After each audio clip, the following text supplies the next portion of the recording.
Hello viewers, welcome to ఏకం IAS academy. ఈ రోజు మనం డిస్కస్ చేయబోతున్న వీడియో ఏంటనేది మీకు తెలిసే ఉంటే మంచిది. తెలియకపోతే గనక కర్ణాటక గవర్నమెంట్ రీసెంట్ గా గోబీ మంచూరియాని, దాంతో పాటు ఈ పీచ్ మిఠాయిని, పింక్ కలర్ లో పీచ్ మిఠాయిలు ఉంటాయి కదా, సో వీటిని బ్యాన్ చేయడం జరిగింది. సో ఎలా ఎందుకు సెపరేట్ గా రెండు ఫుడ్స్ ని మాత్రమే బ్యాన్ చేశారు అని అంటే, ఎందుకు ఈ రెండు పర్టికులర్ ఫుడ్స్ ని బ్యాన్ చేయడం జరిగింది అంటే, దీంట్లో కొన్ని హానికరమైన కెమికల్స్ వాడుతున్నారంట. అంటే ఇది పింక్ కలర్ లో ఉండడానికి, కలర్ రావడానికి ఒక కెమికల్, ఇది రెడ్డిష్ కలర్ లో రావడానికి. జనరల్ గా మనం చూస్తుంటాం కదా, బయట మనం ఎప్పుడు బయటకు వెళ్ళిన ఫుడ్ రెస్టారెంట్స్ లో కానీ నార్మల్ గా చిరుతిళ్ళు తినేటప్పుడు కూడా మంచూరియాస్ వీటిలో కలర్ కోటెడ్ ఎక్కువ ఉంటుంది అనమాట. ఫుడ్ కలర్స్ వాడతారు.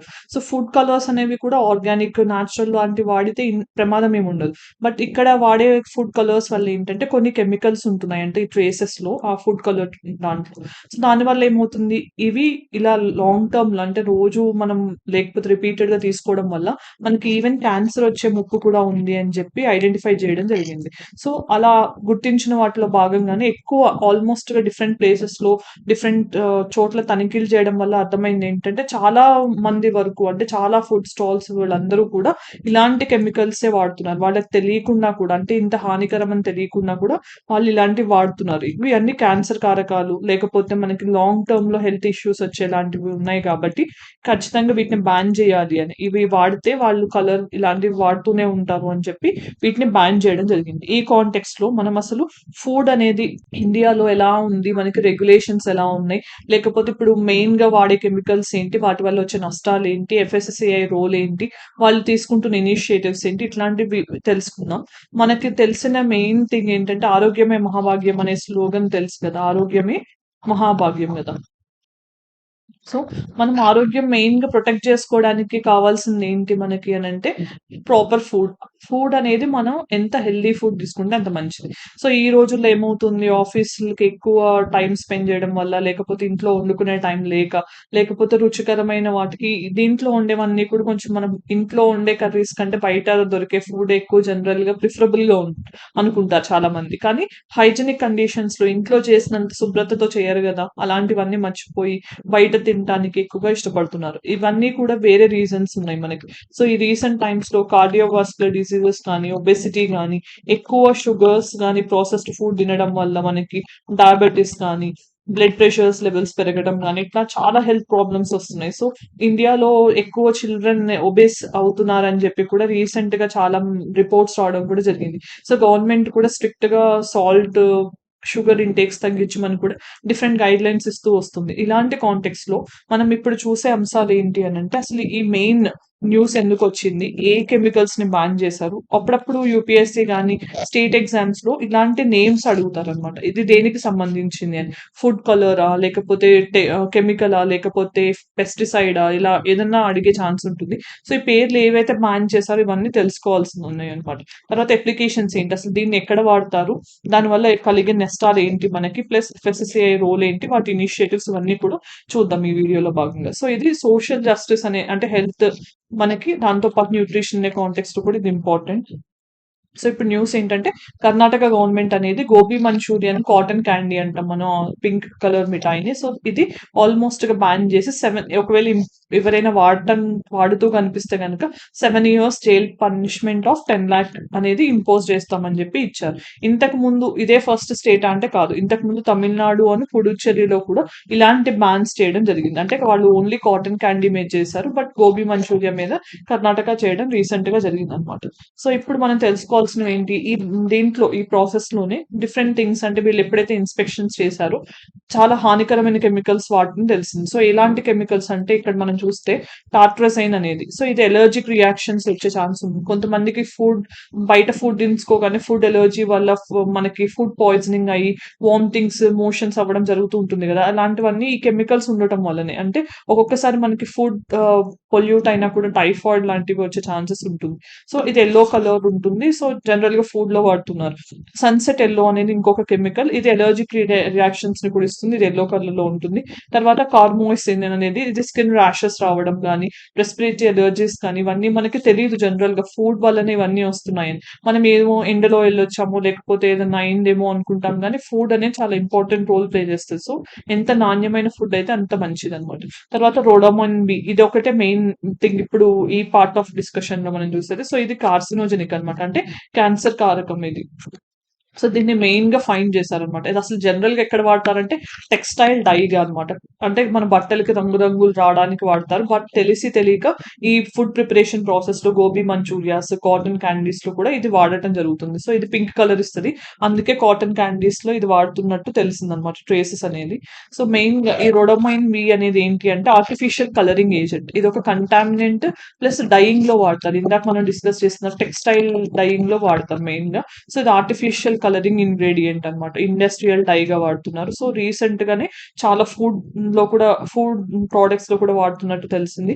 కామన్ యూసేజ్ ఏంటి అంటే చాలా మంది దీన్ని chilli powder, chilli oil place లో, ఎందుకంటే ఫుడ్ అడల్ట్రేషన్ అంటే ఏంటి, మనకి అదేదో సినిమా కూడా వచ్చింది సిద్ధార్థ్ మీద, I don't remember the title, but food గురించి అన్నమాట. సో దాంట్లో అతను ఫుడ్ ఇన్స్పెక్టర్ గా పనిచేస్తూ నాణ్యమైన ఫుడ్ కోసం అని ఫైట్ చేస్తుంటే ఆ ప్రాసెస్ లో చంపేస్తారు. సో రిటర్న్ అవుతాడు అతను. అలా ఒక సినిమా కూడా వచ్చింది. సో ఫుడ్ అడల్ట్రేషన్ అంటే ఏంటి, మనకి రీసెంట్ గా చూస్తూనే ఉంటాం న్యూస్ పేపర్స్ లో వాటిల్లో మనకి ఆ పసుపు ఉంటుంది కదా, టర్మరిక్ పౌడర్ ప్లేస్ లో వాళ్ళు మనకి వుడ్ ని కట్ చేసినప్పుడు కానీ ఇంకా సాడస్ట్ కానీ ఇలాంటివన్నీ కూడా కొంచెం కలర్ యాడ్ చేసి టర్మరిక్ లాగా అమ్ముతున్నారని, అల్లం వెల్లుల్లి పేస్ట్ ఉంటాయి కదా, జింజర్ అండ్ గార్లిక్ పేస్ట్, దాన్ని కూడా డిఫరెంట్ థింగ్స్ ని వాడుతున్నారు అని, మిల్క్ ప్లేస్ లో యూరియా అని ఇట్లా అడల్ట్రేషన్ చేస్తున్నారు అనమాట. అంటే లో ఇవన్నీ చీప్ గా అయిపోతాయని చెప్పి వాటిని కంటామినేట్ చేస్తూ అడల్ట్రేషన్ అనేది నేరంగా ఉంది అసలు యాక్చువల్. కానీ ఇలాంటివి ఇంకా జరుగుతూనే ఉన్నాయి. ఇవన్నీ కూడా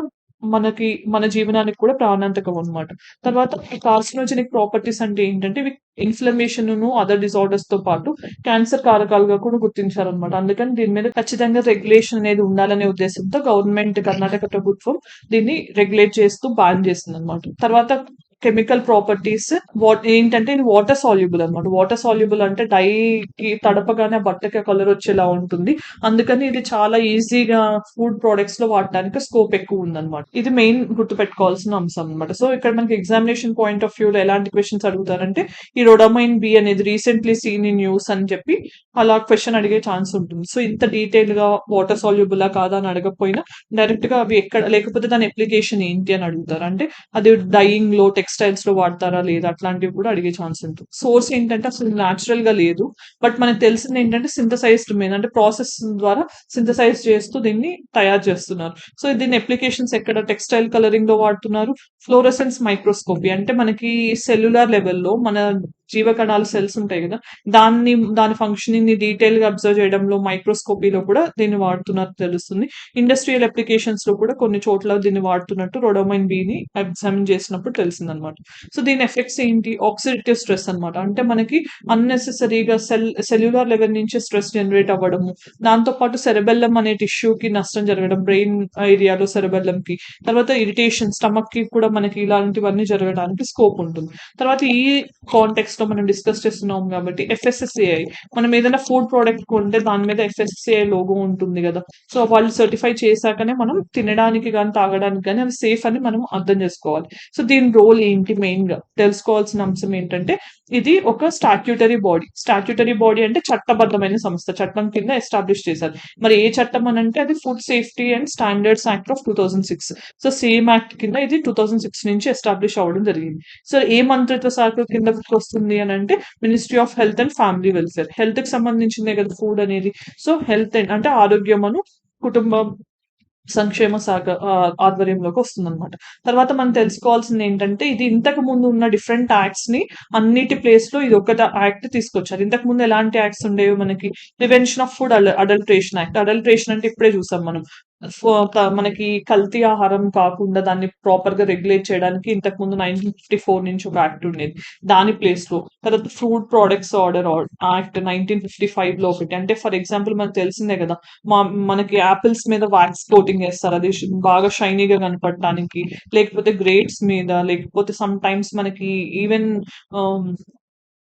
పొమోగ్రెనేట్స్ ఇలాంటి వాటికి కూడా కొన్ని ఇంజెక్షన్స్ ఇచ్చి ఎక్కువ కలర్ ఈజీగా వచ్చేటట్టు చేస్తున్నారు.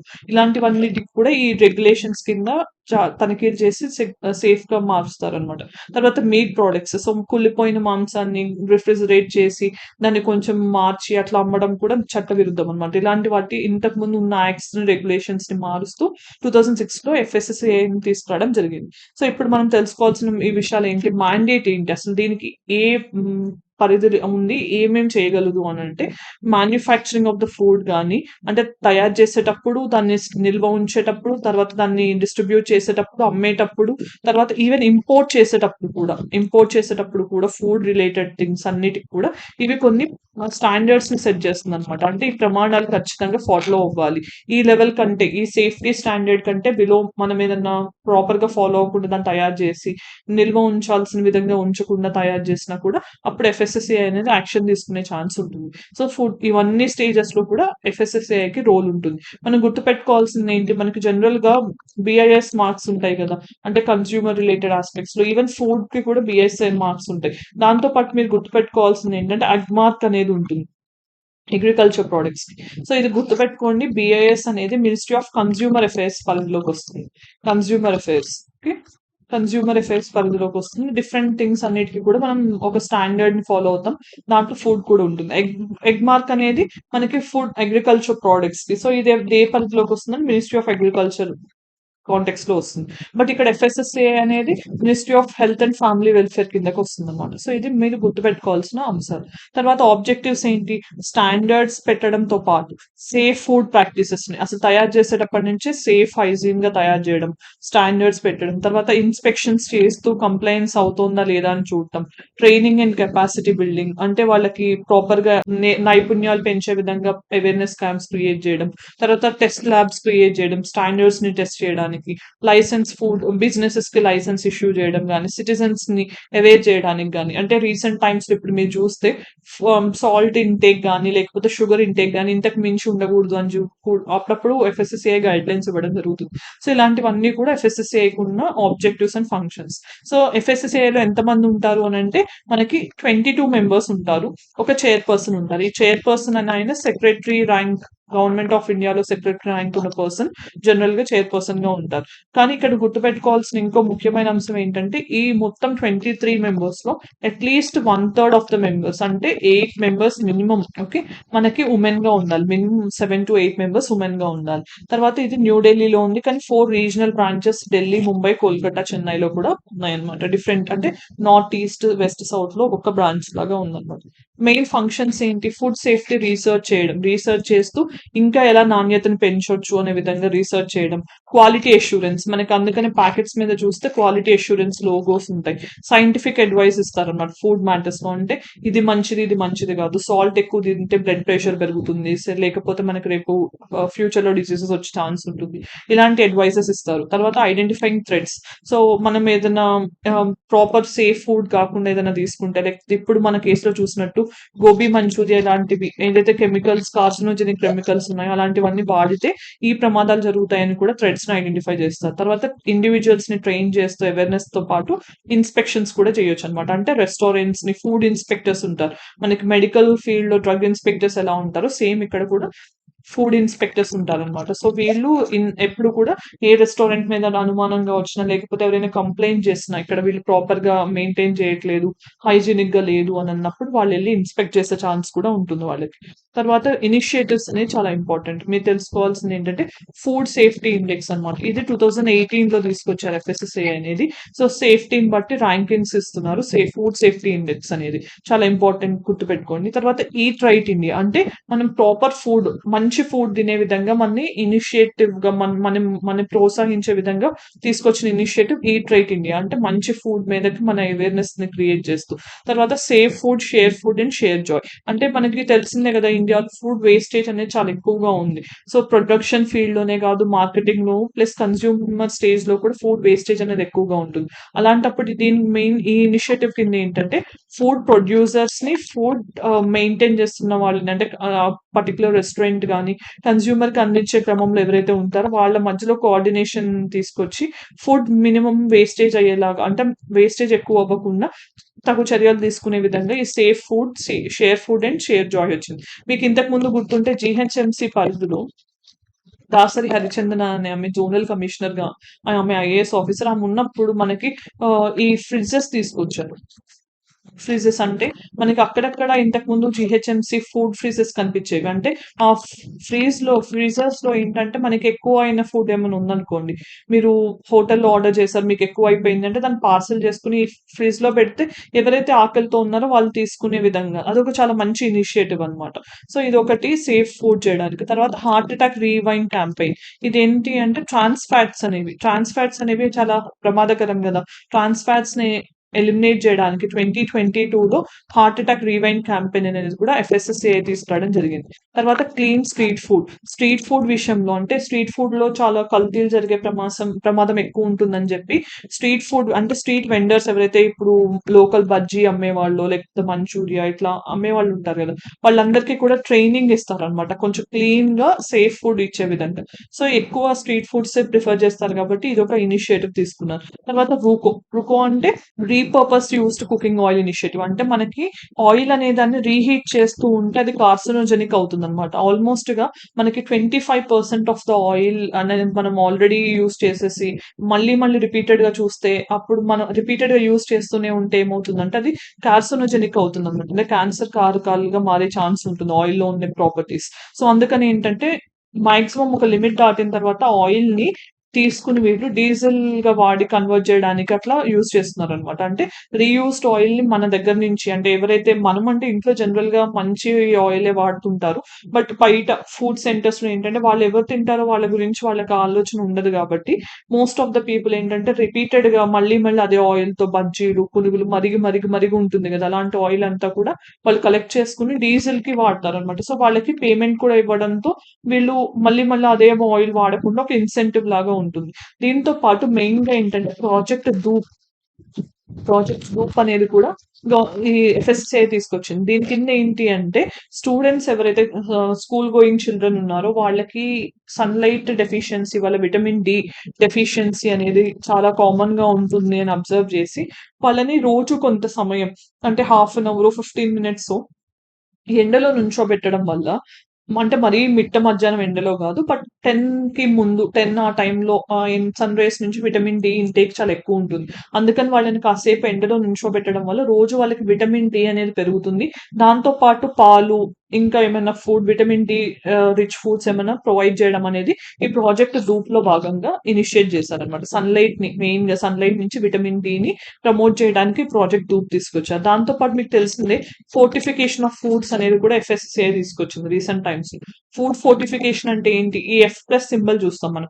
ఈవెన్ మీరు డైలీ మిల్క్ ప్యాకెట్ ని ఎప్పుడైనా క్లియర్ గా అబ్జర్వ్ చేస్తే దాని మీద కూడా ఈ ఎఫ్ ప్లస్ సింబల్ అనేది ఉంటుంది. అంటే ఫోర్టిఫికేషన్ చేశారు అని. అంటే జనరల్ గా మీకు తెలిసిందే ఫుడ్ అనేది చాలా మనకి నార్మల్ గా దాంట్లో వాల్యూ తగ్గిపోయి చాలా, లేకపోతే నీళ్ళు ఎక్కువ కలిపి క్వాలిటీ మిల్క్ రావట్లేదు కదా. సో అందుకని ఏంటంటే దాని వల్ల మనకి మిల్క్ తాగడం వల్ల వచ్చే బెనిఫిట్స్ మనకి రాకుండా పోతున్నాయి అని చెప్పి దాన్ని ఏం చేస్తున్నారు, మైక్రో న్యూట్రియంట్స్ ని యాడ్ చేస్తున్నారు. అంటే విటమిన్స్ ని మినరల్స్ ని ఆర్టిఫిషియల్ గా ఇంజెక్ట్ చేయడం వల్ల, లేకపోతే దాంట్లోకి ఇవ్వడం వల్ల మనకి మైక్రో న్యూట్రియంట్స్ దొరుకుతాయి. ప్లస్ మనకి ఫుడ్ సెక్యూరిటీతో పాటు న్యూట్రిషనల్ సెక్యూరిటీ కూడా లభిస్తుంది అని చెప్పి మెయిన్ ఇంటెన్షన్ ఫోర్టిఫికేషన్ అనేది చేయడం జరుగుతుంది అనమాట.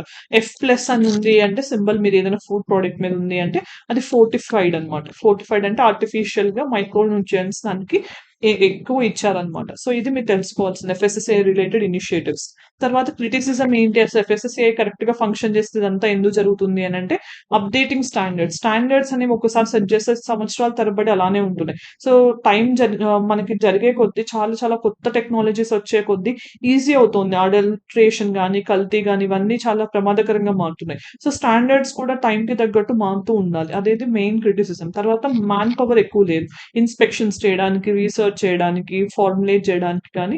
సో మ్యాన్ పవర్ అనేది తక్కువగా ఉంది. తర్వాత ఇన్ఫ్రాస్ట్రక్చర్, టెస్టింగ్ ల్యాబ్స్ లేకపోవడం కానీ, బెటర్ ఎక్విప్మెంట్ లేకపోవడం కానీ, ఇలాంటివన్నీ. తర్వాత lack of proper scrutiny. So restaurants ని రెగ్యులేట్ చేయడం కానీ, లేకపోతే వాళ్ళకి పర్మిషన్స్ ఇచ్చేటప్పుడు ప్రాపర్ గా సర్టిఫికేట్స్ ని చూడకపోవడం కానీ. అప్పుడేం తెలిసిందే కదా, మనీ ఇస్తే చాలు రెస్టారెంట్ ఎస్టాబ్లిష్ చేయొచ్చు లేకపోతే పెట్టేయొచ్చు అనే స్కోప్ ఎక్కువ ఉంది ఇండియాలో. ఇలాంటివన్నీ కూడా మెయిన్ క్రిటిసిజమ్స్ అనమాట ఎఫ్ఎస్ఎస్ఏ. ఎప్పుడైతే ఇలాంటి విషయాల్లో రాజీ పడతారో అప్పుడు మనకి ఫుడ్ అనేది కూడా కల్తీ అయ్యే ఛాన్స్ ఉంటుంది, ప్రమాదకరంగా మారుతుంది. తర్వాత ఎన్ఫోర్స్మెంట్ అనేది ఎక్కువ మనం స్ట్రింజెంట్ గా చేస్తే కనుక, అంటే ఎక్కువ మనం దాన్ని కల్తీని తగ్గించి బెటర్ గా రెగ్యులేట్ చేయగలిగితే కనుక మనకు నాణ్యమైన ఫుడ్ తో పాటు నాణ్యమైన జీవన ప్రమాణం కూడా దొరుకుతుంది. పబ్లిక్ అవేర్నెస్, జనాలకు కూడా అవేర్నెస్ క్రియేట్ చేయాలన్నమాట. ఇలాంటి ఫుడ్స్ ఇలాంటివి ఉంటున్నాయి, సో ఇలాంటివి తినకండి, లేకపోతే మళ్ళీ మళ్ళీ ఆయిల్ వాడకండి, షుగర్స్ సాల్ట్స్ తగ్గించుకోండి, ఇలాంటివన్నీ కూడా పాటించడం అనేది జనాల బాధ్యత కూడా. సో తర్వాత మనం ఈ కాంటెక్స్ లో ఒక పర్టికులర్ కమిషన్ గురించి తెలుసుకుందాం. ఇది కోడెక్స్ కమిషన్. సో ఇది ఏంటి అంటే మోస్ట్ ఆఫ్ ద ఎగ్జామ్స్ లో ఈ కమిషన్ మీద క్వశ్చన్ రావచ్చు.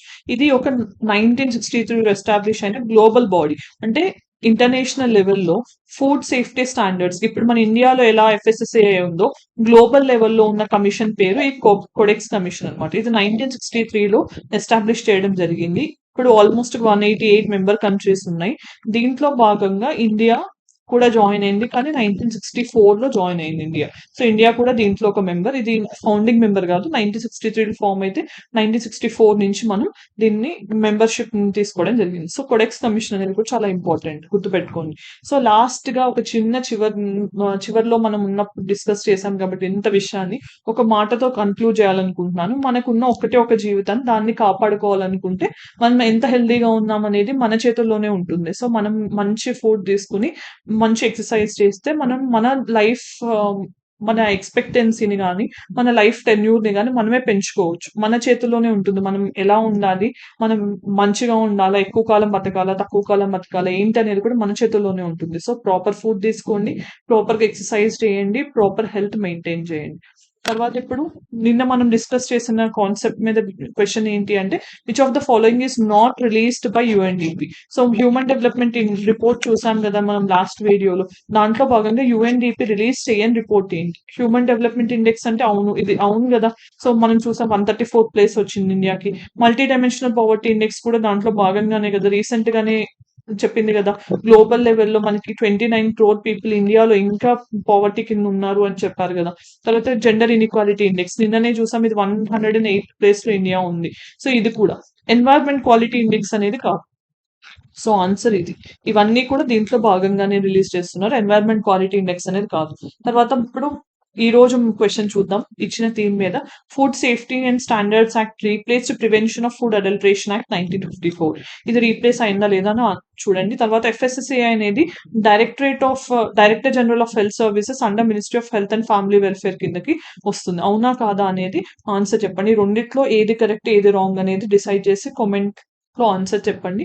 తర్వాత మెయిన్స్ క్వశ్చన్ ఏంటి అంటే elaborate the policy taken by the government of India to meet the challenges of food processing sector. ఇది మెయిన్స్ క్వశ్చన్ అనమాట. దీనికి తగ్గట్టు ఆన్సర్ రాయడానికి ట్రై చేయండి, ఎందుకంటే ఆల్రెడీ ఏపీఎస్సి ప్రిలిమ్స్ అయిపోయింది కాబట్టి గ్రూప్ 1 మెయిన్స్ కి ప్రిపేర్ అవ్వాలి. సో దానికి ఇది హెల్ప్ అవుతుంది.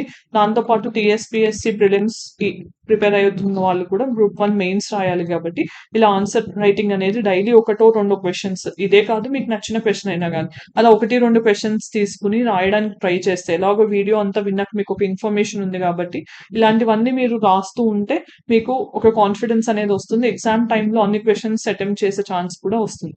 సో ఇది మనం ఎండ్కి వచ్చేసాం కాబట్టి ఈ వీడియోలో మనం ఏం డిస్కస్ చేసాం, కర్ణాటక గవర్నమెంట్ ఎందుకు పర్టికులర్ ఫుడ్ ప్రోడక్ట్స్ ని బ్యాన్ చేయడం జరిగింది, ఎలాంటి కెమికల్స్ వాడుతున్నారో చూసాం మనం. తర్వాత ఎఫ్ఎస్ఎస్ఏ రోల్ ఏంటి అసలు, దానికి ఉన్న ఆబ్జెక్టివ్స్ ఫంక్షన్స్ ఏంటి, దాని ఇనిషియేటివ్స్ ఏంటి అనేది కూడా చూసాం, డిఫరెంట్ ఇనిషియేటివ్స్ చూసాం. సో హెల్త్ అనే దాన్ని ఎంత ఇంపార్టెంట్ గా ప్రొటెక్ట్ చేసుకోవాలనేది కూడా మనం చూసాం. సో ఇది ఈ రోజుకి సంబంధించిన video discussion. Thank you for watching. Have a good day.